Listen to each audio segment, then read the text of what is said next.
This is Fictional Mindbender. One of the great things about the 90s was that you had a plethora of different sci-fi shows to choose from.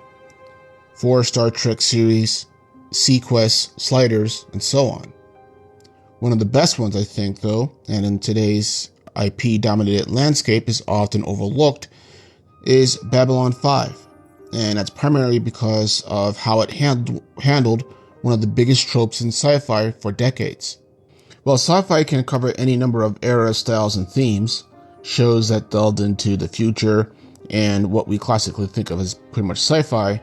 These also often portrayed humanity and Earth as being dystopian or being extremely well off, but in either version, equally being advanced with other alien cultures that were encountered.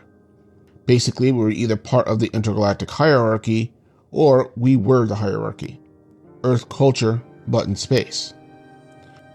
But what Babylon 5 did, and I think was the first series to do this, was to turn this trope completely on its head.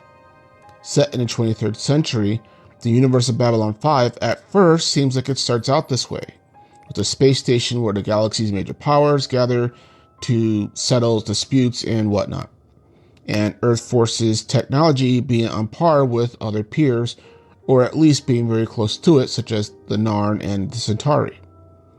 But then it introduces two other races that outclass everybody, the Minbari and the true top dogs, or for a long time so we believe, the Vorlons. The interesting aspect about this, though, is that Earth had actually gone to war with one of these two races, the Minbari, and had their asses handed to them thoroughly and completely. In fact, so much so that the humans were driven all the way back to Earth in what was famously called, in the show, the Battle of the Line. And it was here that humanity was going to make its final stand against the dominance asserting Minbari that was dead set on committing genocide. While not going into specifics, while the Minbari do choose to surrender to Earth for reasons that were unknown for decades, what was clearly established was that as far as humanity should know, the Minbari were the alumni of the galaxy and nothing that their humans had compared to that. So, right off the bat, the show establishes that this isn't a democratic galaxy.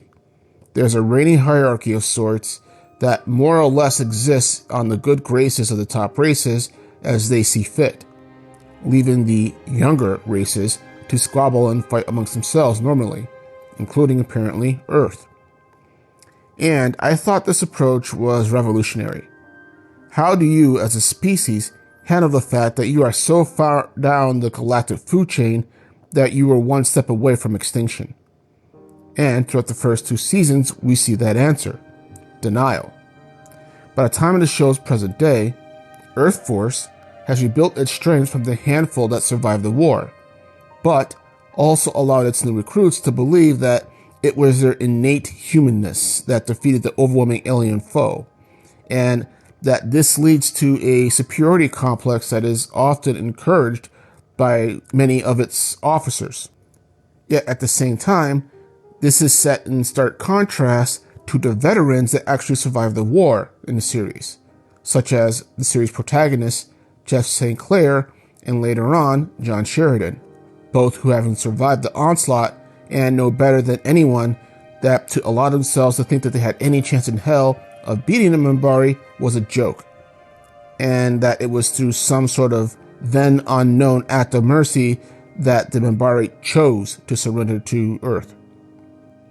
Now, in later television movies of Babylon 5, it's said that it wasn't just the veterans of Earth Force that were thinking this, but the entire rest of the galaxy as well, asking this question of why the Minbari, with its clearly overwhelming might, choose to surrender to the inferior human race. Because even before the war, the other races knew not to fuck with them. Yet another way that this show displays this technological disparity is when the Centauri, an imperialist empire, decides to start a new war with former subjects that had liberated themselves from them, the Narn. Deciding that Narn technology had become too on par with their own, the Centauri make back-end deals, apparently with beings known as the Shadows.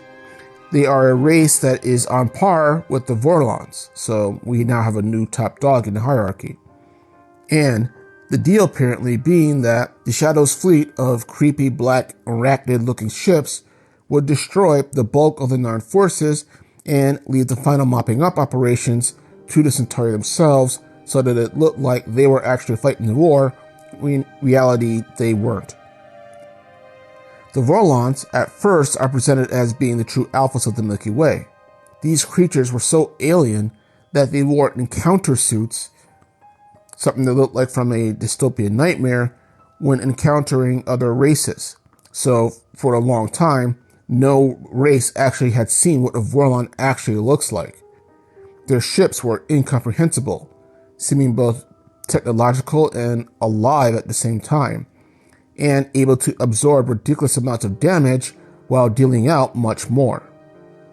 Even the Minbari bow down to these guys, and the Vorlons more or less can do what they want when they want, and everyone knows that there's nothing they can do to stop them if they decide to do that. Yet, by Season 4, Babylon 5 introduces a whole new enigmatic race that trumps even the Vorlons and the Shadows, the first ones. And then, above that even, is one specific character, Lorien, said to be the first sentient being to exist in the galaxy, period.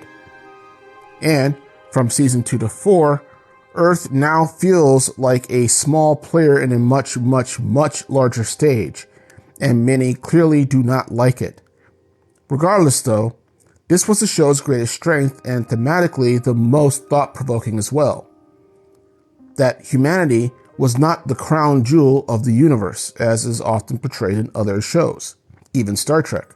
That humanity did not contain some inner power that would cause even the most powerful foes to eventually quail before them. That we were just another pawn on a larger board game, and that the rise that does eventually take place is a very, very, very long journey, and even then, it is still as part of a larger galaxy rather than as any crown jewel of the galaxy. But having said that, are you guys familiar with Babylon 5? And if you are, do these thoughts line up with your own experience with it? Let me know in the comments below. But otherwise, this is Fictional Mindbender, and you guys have a good day.